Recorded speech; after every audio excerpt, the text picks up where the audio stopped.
तो दोस्तों अगर आप हमारी तीनों सेनाओं की बात करते हैं तो तीनों सेनाओं की जो रिक्वायरमेंट है तो वे अपने ऑपरेशनल कैपेबिलिटीज़ के हिसाब से डिफरेंट है। जैसे कि अगर आप बात करते हैं हमारी थल सेना की यानी कि इंडियन आर्मी की, तो उनकी जो रिक्वायरमेंट है वो डिफरेंट है। उनको अपनी रिक्वायरमेंट को पूरा करने के लिए नए गन्स चाहिए, नए जो वेपन्स हैं वे चाहिए, जैसे कि लाइट वेट टैंक चाहिए उनको, हैवी वेट टैंक चाहिए, इसके अलावा जो क्रूज़ मिसाइल्स हैं वे चाहिए, एंटी टैंक गाइडेड मिसाइल्स चाहिए, नए रॉकेट सिस्टम चाहिए, और इसके बाद में जो हेलीकॉप्टर्स हैं और साथ में ग्राउंड अटैक हेलीकॉप्टर्स हैं वे यहाँ पर हमारी नौसेना को चाहिए। इसके बाद में अगर आप वायुसेना की बात करते हैं तो वायुसेना को भी डिफरेंट कैटेगरी के जो फाइटर जेट हैं वे चाहिए, जिसमें लाइट अटैक फाइटर जेट आ गए, हमारे ट्रेनर फाइटर जेट आ गए, लिफ्ट कैटेगरी के फाइटर जेट आ गए, 5th जनरेशन फाइटर जेट आ गए। इसके अलावा जो हेलीकॉप्टर्स हैं वे भी हमारी वायुसेना को एक डिसेंट नंबर में चाहिए, और इसमें एयर डिफेंस सिस्टम दोनों ही सेनाओं के लिए इंक्लूड हो जाते हैं। इसके बाद अगर आप बात करते हैं भारतीय नौसेना की, तो भारतीय नौसेना की अपनी आवश्यकताएं हैं, जिनमें इनको नई सबमरीन्स चाहिए, एयरक्राफ्ट कैरियर चाहिए, नए जो डिस्ट्रॉयर हैं, फ्रिगेट्स हैं, और साथ में जो कॉर्वेट्स हैं वे हमारी नौसेना को चाहिए। तो तीनों की जो रिक्वायरमेंट है वो भले ही डिफरेंट है और डिफरेंट अप्रोच है, लेकिन इसमें आप सब लोगों को एक बात माननी पड़ेगी कि हमारी जो नौसेना है तो इनका इंडिजीनियस वेपन्स को लेकर के जो सपोर्ट है वो काफ़ी ज़्यादा अग्रेसिव है। ये अपने मॉडर्नाइजेशन को लेकर के भी काफ़ी ज़्यादा फास्ट और साथ में अग्रेसिव है, और लगातार हमारी नौसेना की साइड से जो डेवलपमेंट चलती रहती है तो वहाँ से आप सब लोगों को ये जो अग्रेशन है ये साफ तौर पर दिखाई देता है। तो इसी में कुछ बड़ी डेवलपमेंट्स हमारी जो नई सबमरीन्स हैं उनको लेकर के एक बार फिर से सामने निकल कर के आ रही है, जहां पर बताया जा रहा है कि जैसा कि प्रोजेक्ट 75I के लिए जो मेन कंटेंडर है तो उसमें LNT और साथ में MDL का नाम सामने आता है। तो इसमें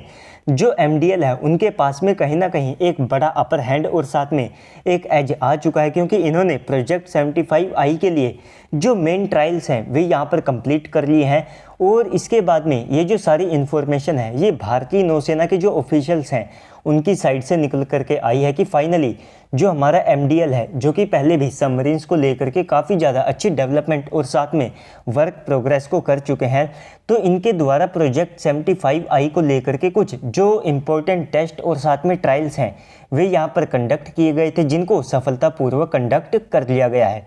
और इसके बाद में प्रोजेक्ट 75I के लिए जिस प्रकार की रिक्वायरमेंट्स रखी गई थी तो वे काफ़ी ज़्यादा कॉम्प्लेक्स थी, जिनको पूरा करने में काफ़ी ही जो कम देश और साथ में कंपनियां हैं वे यहाँ पर कैपेबल थे, जिसके कारण काफ़ी सारे जो कंटेंडर हैं वे इस रिक्वायरमेंट के हिसाब से इस प्रोजेक्ट से अपने आप विड्रॉल कर चुके थे। तो इसके बाद में यहाँ पर जो जर्मनी की सबमरीन्स हैं वे ज़्यादातर हमारी जो रिक्वायरमेंट्स हैं उनको कंप्लीट करती है। इसमें हमको AIP सिस्टम चाहिए, साथ ही साथ जो नए प्रोपल्सन सिस्टम है उनको भी इंक्लूड किया जाएगा। इसके बाद में नए जो सेंसर्स हैं उनको भी हमारी नौसेना के लिए यहाँ पर अपग्रेड के अंदर लाने के लिए कहा गया है। और इसके बाद में ये जो सबमरीन है ये TOT के तहत भारत के अंदर बनाई जाएगी, जहां पर जो MDL है हो सकता है कि इन्हीं को फाइनल में ये जो डील है इसको दिया जाए, और MDL जो जॉइंट वेंचर है उसके अंतर्गत भारत के अंदर ये जो नई सबमरीन्स है इनको मैन्युफैक्चर करेगा। और साथ ही साथ यहाँ पर इस कारण से आप सब लोगों को आने वाले समय में MDL के जो शेयर्स हैं तो वहाँ पर भी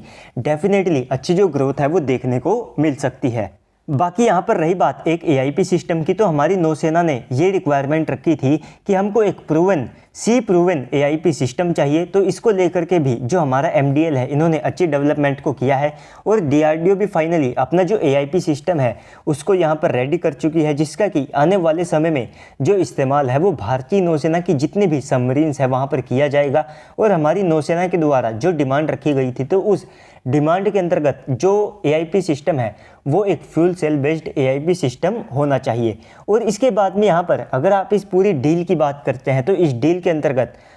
लगभग भारत 60,000 करोड़ का जो अमाउंट है वो इन्वेस्ट करने वाला है, और ये जो 60,000 करोड़ की अमाउंट है ये डेफिनेटली अपने आप में काफ़ी ज़्यादा बड़ी अमाउंट है। और इसके अंतर्गत भारतीय नौसेना को 6 नई सबमरीन्स यहाँ पर मिलेगी, और इसके अलावा हम पहले से 6 कलवरी क्लास की जो सबमरीन्स हैं इनको बना चुके हैं, तो टोटल ये 12 सबमरीन्स हो जाएगी। इसके बाद में कलवरी क्लास की 3 और जो सबमरीन्स हैं वे यहाँ पर खरीदी जाएगी, जिसके बाद में जो टोटल नंबर है कन्वेंशनल सबमरीन का 15 के आसपास हो जाएगा। 6 SSN क्लास की सबमरीन्स ऐड हो जाएगी। 4 हम पहले से SSBN क्लास की सबमरीन्स बना चुके हैं। 3 और SSBN क्लास की जो S5 क्लास के तहत सबमरीन्स हैं वे यहाँ पर बननी है। तो टोटल जो आइडल नंबर है आने वाले समय में आप सब लोगों को भारतीय नौसेना 28 सबमरीन के नए बेड़े के साथ में दिखाई देगी। तो दोस्तों ओवरऑल इस सारी डेवलपमेंट को लेकर के अब आप सबको क्या लगता है कमेंट सेक्शन में बताइएगा। साथ ही साथ अगर आपको वीडियो अच्छी लगी है तो वीडियो को लाइक कर दीजिएगा। अगर आप चैनल के ऊपर पहली बार आए हैं तो प्लीज़